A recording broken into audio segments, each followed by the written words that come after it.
उत्तर प्रदेश में सत्ता की हैट्रिक लगाने के लक्ष्य के साथ भारतीय जनता पार्टी ने अभी से मिशन 2027 की तैयारी तेज कर दी है। 2024 के लोकसभा चुनाव में बिगड़े जातीय और क्षेत्रीय समीकरणों को दुरुस्त करने के लिए बीजेपी ने संगठन में बड़ा बदलाव किया है। पार्टी ने केंद्रीय मंत्री पंकज चौधरी को उत्तर प्रदेश बीजेपी की कमान सौंप दी है। कुर्मी जाति से आने वाले पंकज चौधरी ने प्रदेश अध्यक्ष का कार्यभार संभालते ही संगठनात्मक गतिविधियों को गति देने की कवायद शुरू कर दी है।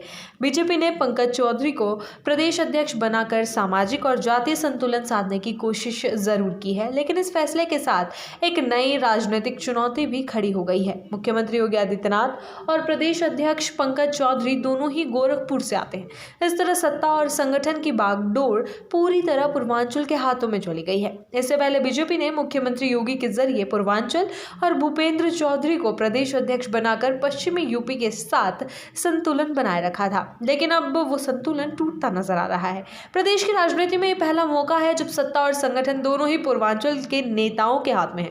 मुख्यमंत्री योगी आदित्यनाथ गोरखपुर से हैं, प्रदेश अध्यक्ष पंकज चौधरी भी गोरखपुर से आते हैं। प्रधानमंत्री नरेंद्र मोदी का संसदीय क्षेत्र वाराणसी भी पूर्वांचल में है, जबकि उप मुख्यमंत्री केशव प्रसाद मौर्य प्रयागराज क्षेत्र से हैं।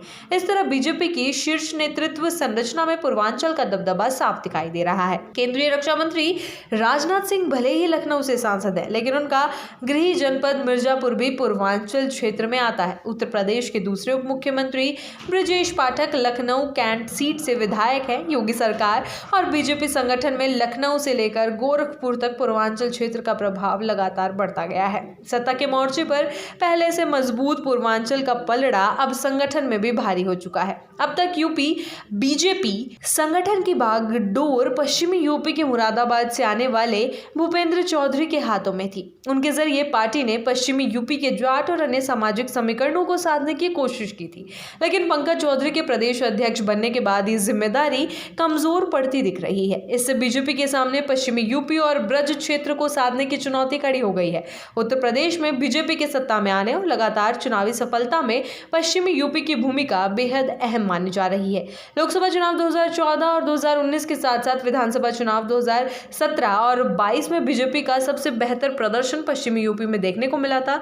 इस क्षेत्र ने बीजेपी की सियासी ताकत को मजबूत आधार दिया था। यही वजह है कि पश्चिमी यूपी में कमजोर प्रदर्शन पार्टी के लिए चिंता का कारण बनता रहा है। 2024 के लोकसभा चुनाव में बीजेपी को पश्चिमी यूपी ब्रज और रुहेलखंड क्षेत्र में बड़ा झटका लगा। पश्चिमी यूपी में बीजेपी मेरठ, गाजियाबाद, बुलंदशहर, गौतम बुद्ध नगर और अमरोहा सीटें जीत पाई, लेकिन नगीना, कैराना, सहारनपुर और मुजफ्फरनगर जैसी अहम सीटों पर हार का सामना करना पड़ा। बागपत और बिजनौर सीटें पार्टी की सहयोगी आरएलडी के खाते में गई। रुहेलखंड क्षेत्र में भी बीजेपी को नुकसान उठाना पड़ा। मुरादाबाद, संभल, रामपुर और आंवला जैसी सीटें इस बार पार्टी हार गई। ब्रज क्षेत्र में फिरोजाबाद, बदायूं, लखीमपुर, सीतापुर, कन्नौज और इटावा जैसी सीटों पर भी बीजेपी को पराजय झेलनी पड़ी। बुंदेलखंड की 5 लोकसभा सीटों में से 4 पर हार और सिर्फ 1 सीट पर जीत दर्ज हुई। पूर्वांचल में भी पार्टी को अपेक्षा के अनुरूप प्रदर्शन नहीं मिला और कई सीटों का नुकसान उठाना पड़ा। बीजेपी ने पंकज चौधरी को प्रदेश अध्यक्ष बनाकर पूर्वांचल के क्षेत्रीय और जातीय समीकरण को साधने की कोशिश की है।